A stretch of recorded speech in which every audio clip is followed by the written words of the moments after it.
ジャンプ流体感カラー作画。じゃあとりあえず始めます。クラピカですよね。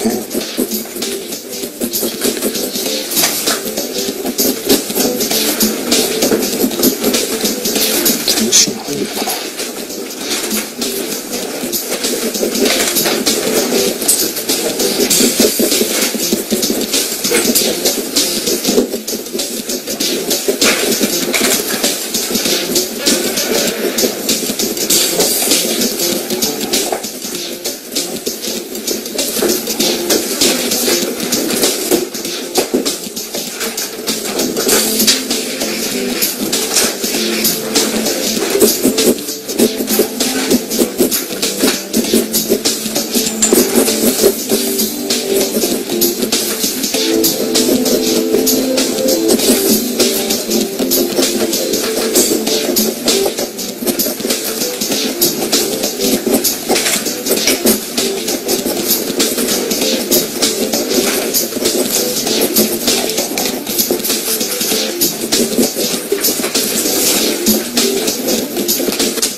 静かなところで仕事したことないんですけど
下書きこの程度かなという感じですね。そうですね、なるべくこの下書きをやってる間にやる気を出す。なるべくもう色まで一気にいくぐらいの感じのテンションにしようかなというのが、まあ、精神的な方の部分で、あとはまあこれを描きながらどんな感じの色にしようかな。服は本当はベタなんでそのままベタにしたいんですけど、まあ、せっかく色だし青の濃いの混ぜながらやってみようかなとか迷ってるのをこう整理する作業ですね。基本的にはまあ最終的には全部消す感じになるものなので、もう本当にこの間に、次の作業のことをいろいろと考えてますね。この下書きをした後に、さらにサブの線ちょっとこのミリペンでですね一旦線をある程度なぞっておいて消して色を塗ってで色塗りが終わった後に本域のペンをやるっていう風ななんかそんな作業、がこのアクリルを使う時はやったりするので、なのでなるべく、ここのところであんまり神経使わないような感じで作業が多いので集中力が持つようになるべくちょっと簡単めに。じゃあ次に、プレペン入れ、基本的にはこの一応書いたやつを残したいので残るように線が残るように本当に簡単めに全体じゃなくある程度のところを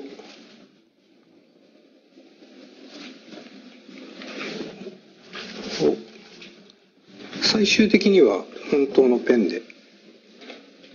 消えていくものなのですが、下書きを消しつつ一応形を残しておくために大まかなところを邪魔にならない程度の感じでなぞっていきます。他の先生だと作業的にはこの後ペン入れをしてはい彩色するのがまあ一般的というか、今までだとすると、はい、私逆になりますね。色を塗った後にペン入れ。それは何か理由というかあるんですか？多分使ってるやつが水性で色塗っちゃうとにじむから、多分ものすごく筆圧が強いんですよ。なのでこの紙を相当傷つける感じのペン入れをするみたいで、おそらく綺麗にペン入れをする先生方よりもにじんじゃうかなという。このやり方はもうずっと昔からやられてるんですね、そうでもないですね。このミリペンを一応本当のペン入れみたいな感じでやった時もあるんですけど、やはりそれだと線が弱いっていうのが自分の中でちょっと書いてて気持ち悪くて、なので、いろいろと試した結果今に至っているというところで、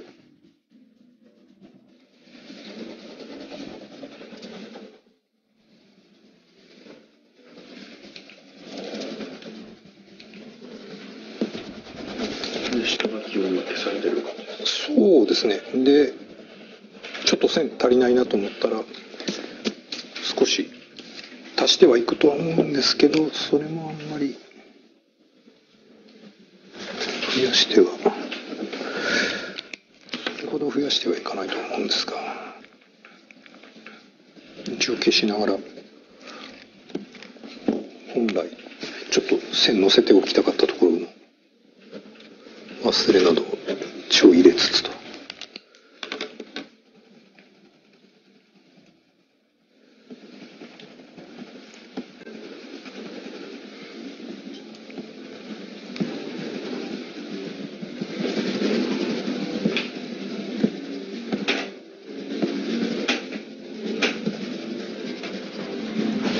普段は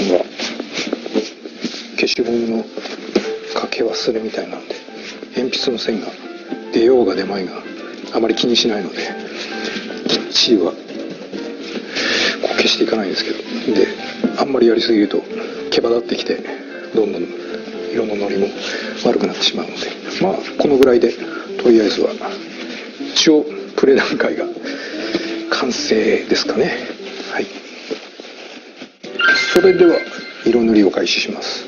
使う画材はアクリルですね。これはまあ何回も重ねて塗れるのと、ちょっと失敗したなと思うところも修正できたりするので、自分の中では、一番使いやすいというか、失敗を恐れずやれるというふうな感じのやつですね。ただ一番大きな理由は目についたからという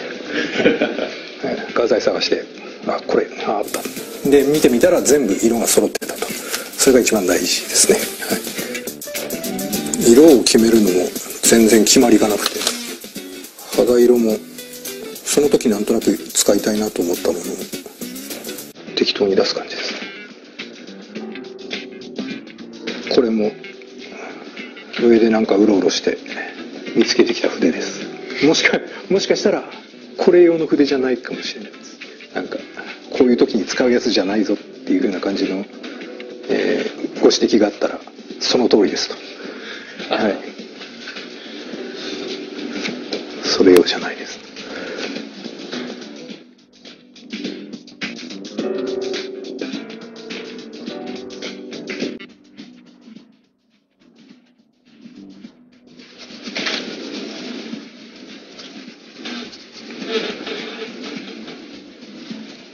先生によってはその関東カ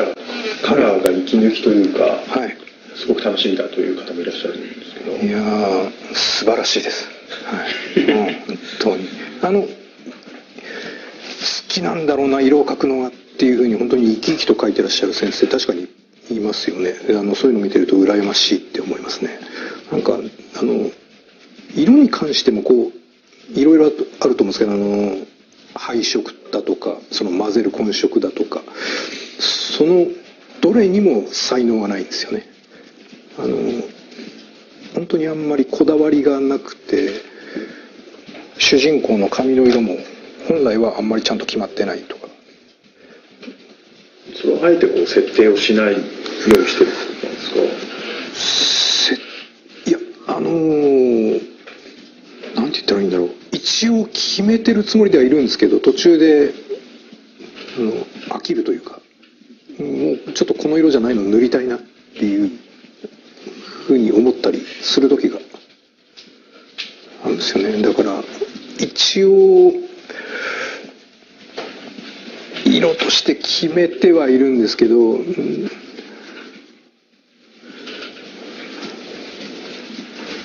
だろう、じゃあその登場人物の髪の色は何色ですかって言われた時に、これですって自信を持って言えないというかですね。はい、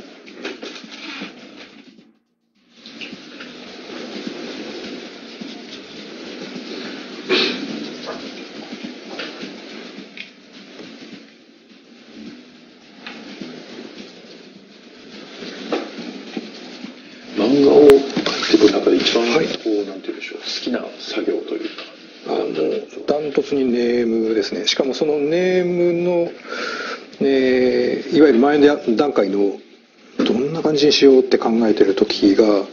ピークですね。だから一番最初の作業がピークなんで、どんどんテンションが下がっていくというか本当にその後の作業が、なんだろう、本当に作業になってしまわないように、いろいろと自分の中で工夫をしたり、してはいるつもりですね。なので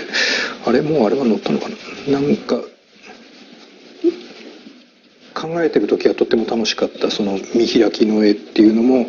各段階になって大変だなって思った時はわざともっと大変なことをじゃあやってみようと思って点描をやったりとか、その見開き1枚で全部じゃあ点描でやってみるかみたいなことをやると、そのページだけで結局4日かかるとか、なんかそんな感じで一番好きなのは話を考えてる時ですね。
一応こんな感じで、一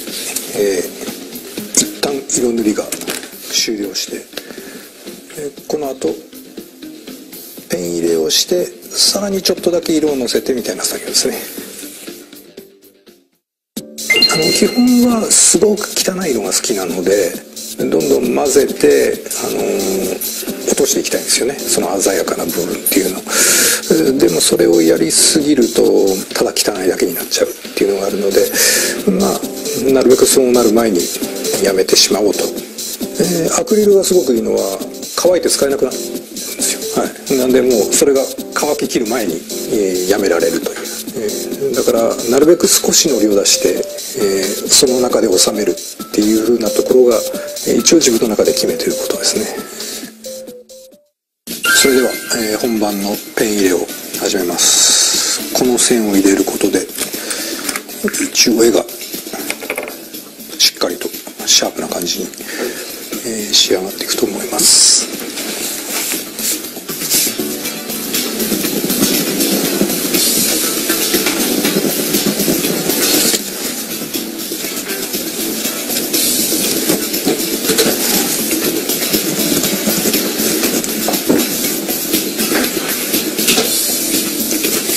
左の端っこからいったのは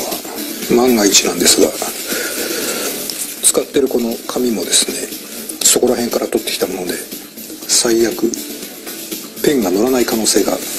たので、その場合は違う画材を使うことも考えて今一応やってみましたが、一応いけそうです。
これ以上足していくと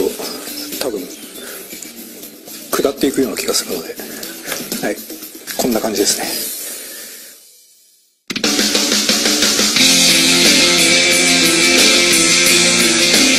そうですね、やっぱり先に前はペン入れをしてたんですけど、そうすると濃くのせたところがどうしても、重線がぼやけてしまって、上から塗り直すというか、ペンを入れ直す作業が入るので、どうせだったらもう最後にやった方が全体的にシャープになるなというので、長くやってた結果最後というふうな結論に達したということですね。本来もうちょっと乱暴に早く引くんですけれど、そうすると引っかかった時にやはりもうすでに色を置いてますから、にじんだりとかですね、台無しになってしまうことがあるので、やはりそこら辺あたりを気をつけて、普段よりかは筆圧を抑えめに、スピードもちょっと抑えめに滑らすようになるべくやれるように、それだけ心がけてますね。本当はここからダラダラこういろいろ足していきたいところなんですけれども、おそらく出来上がりとしてはこれが100だと思ってやってます。足していきながらもどんどんクオリティ的には落ちていくのが、自分の癖なので、もうちょっとシワというかですね、陰影というかそういうふうな部分を、丁寧にやれたらいいんですけど、そこら辺あたりは、流れで勢いでやった方がうまくいくというのはもう今までの経験上あるので、上出来なんじゃないですかね。はい。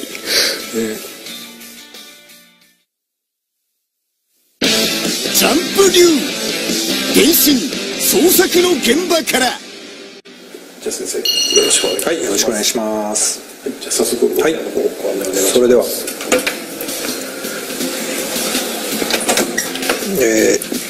こちらが仕事場になります。普段私が仕事してるスペースがこちらですね。で、手伝ってくれているスタッフが、常時5名という形で、もう今やってる連載の当初からやってくれている方もいますし、はい、あとは入って 1,2 年という方もいますね。いやもうすごい優しくて、はいお茶目な先生だと思います。いいこと言え、もっといいこと言え。もう常にアンテナを張ってるというか、今日あんな静かな中で、書かれるなんてことはほぼないんで、基本はもう情報を得ようと、貪欲に暮らしておられます。じゃあ作業中も結構そのテレビとか会話とかも多いんですか？そうですね、結構和気あいとみんなでいろいろテレビ番組見ながらああだこうだ言いながら遊んでやってます。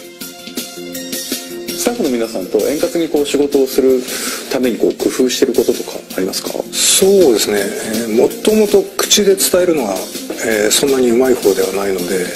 できるだけ細かいニュアンスっていうのはここにある見本を一応自分でやってみて、その時やってもらいたい背景の雰囲気というのは、こんな感じで違うやつを一応何パターンかやってみたり、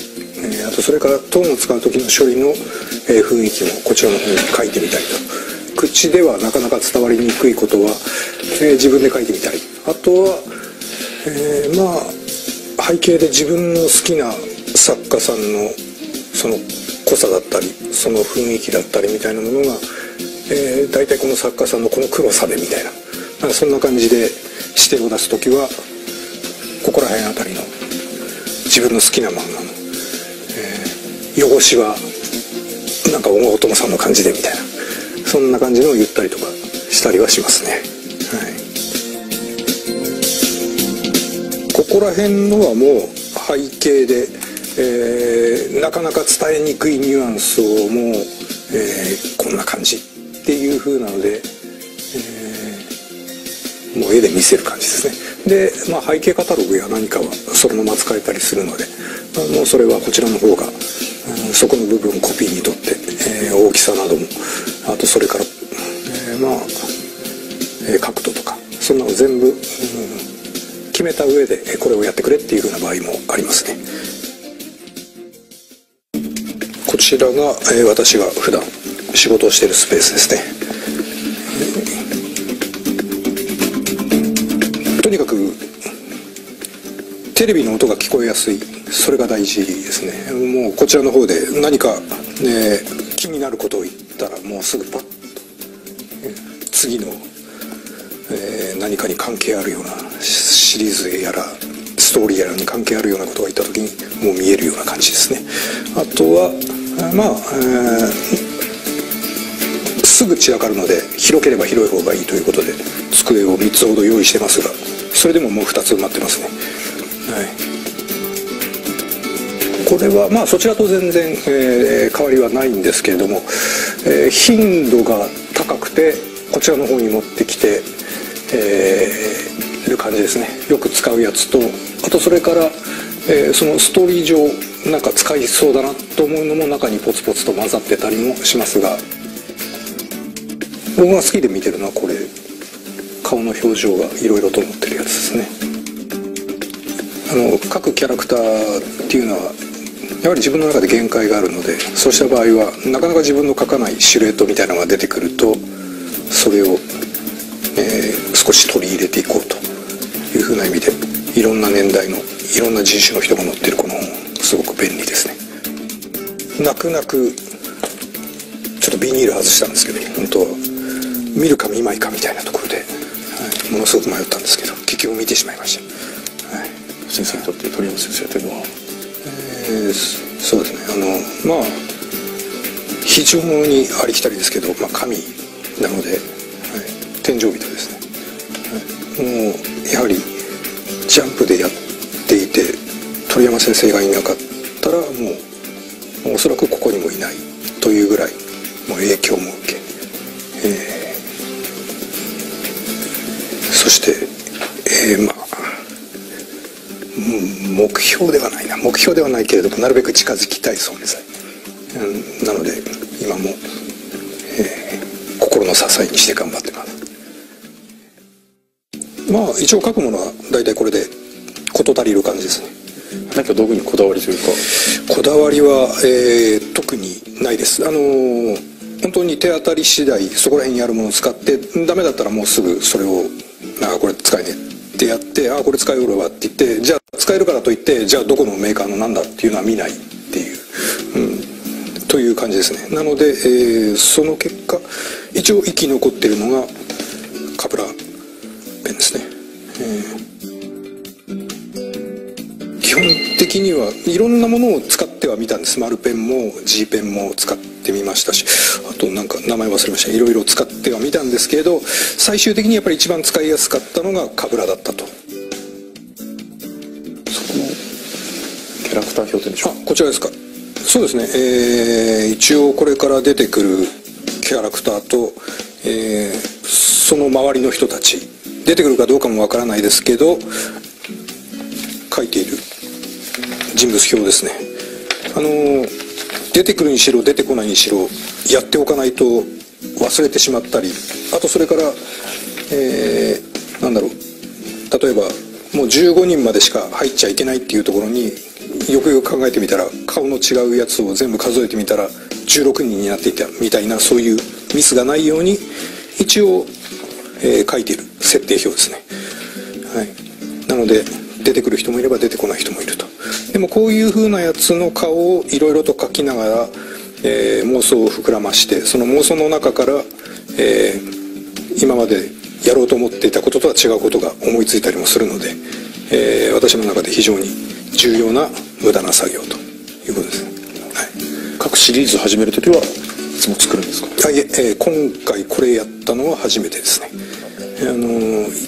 一応ルーズリーフみたいなものにざっと書いたりすることはあるんですけど、もうこれは、一人の王子に何人の、警備と、お付きがつくみたいなルールが決まってたので、そのルールが決まってるせいでやらざるを得なかった部分もあるやつですね。はい、これは、キャプテン翼のジュニアユース編のキャラクター表ですね。なぜこれを探したかというと、私の中の記憶では多分、このキャプテン翼の中のこのシリーズが、一番ジャンプの中でシリーズ中名前のある人物が数多く出てたやつというふうに記憶してたからで、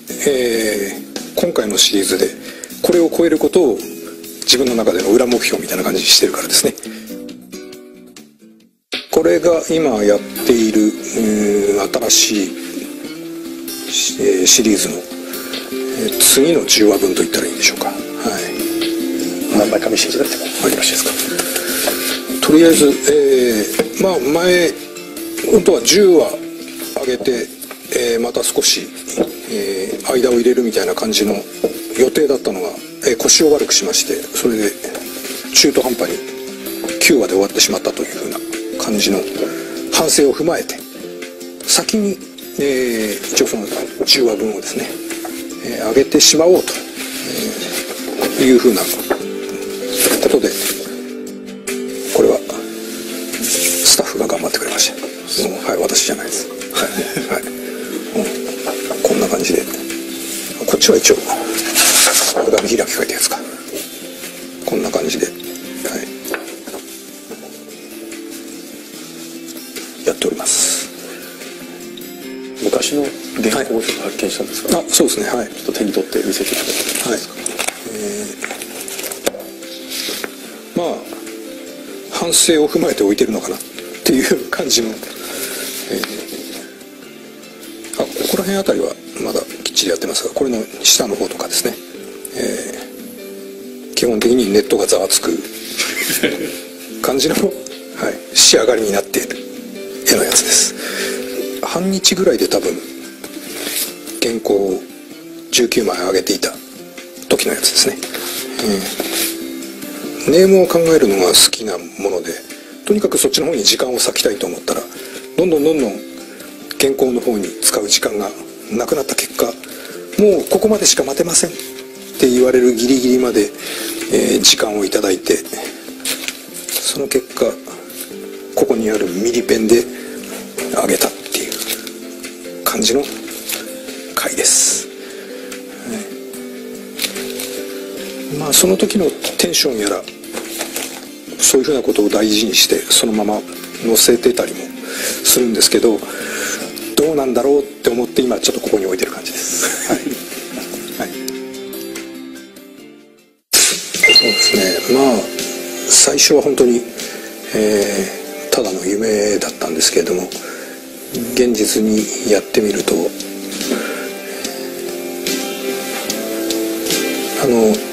今でも夢の中にいるみたいですね。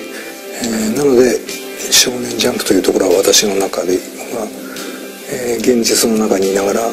ずっと夢の中に入れる世界という感じですね。なのでこれからも、まあ、頑張って、その中に浸っていきたいなという感じです。まあ今紹介したその作画スタイルだとかそういうのを見ると、どちらかというともう僕のやり方は古いやり方だと思うし、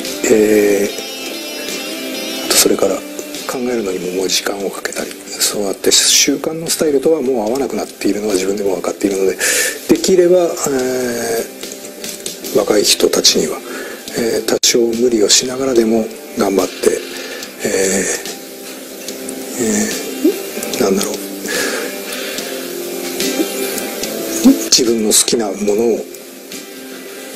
画面に思いっきりぶつけるっていうことを、スタイルは変わってもその気持ちだけは持ち続けてやってほしいなっていうふうに思います。なので、私が言えるのはなるべく好きなものをいっぱい作って、俺はこれが好きなんだっていうことを、原稿にぶつけられると、読んでるこちらはやっぱりそれ感じ取ることができるので、そういう漫画をもっともっと読みたいと思います。なので、これから、漫画家目指している人は、自分の好きなものを、読者の人に発表するつもりで漫画を描いてもらいたいなと思います。ジャンプ流実技漫画テクニック第21回エフェクト編爆発。今回は漫画でよく使われる爆発の描き方を学んでいこ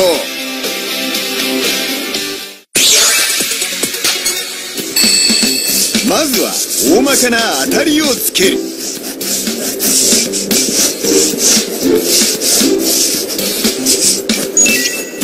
小さな煙の塊を意識しながら描いていこう。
続いて爆発に影をつけていこう。影となる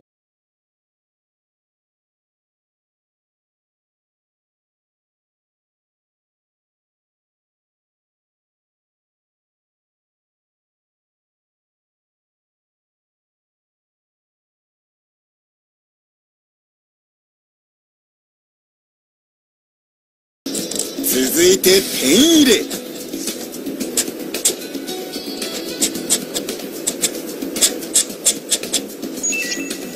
影の斜線も爆発の方向を意識して描いていこう。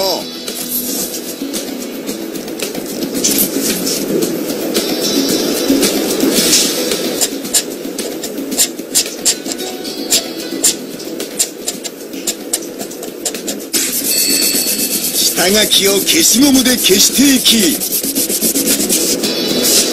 全体のバランスを見ながら塵を描いて調整すれば爆発完成。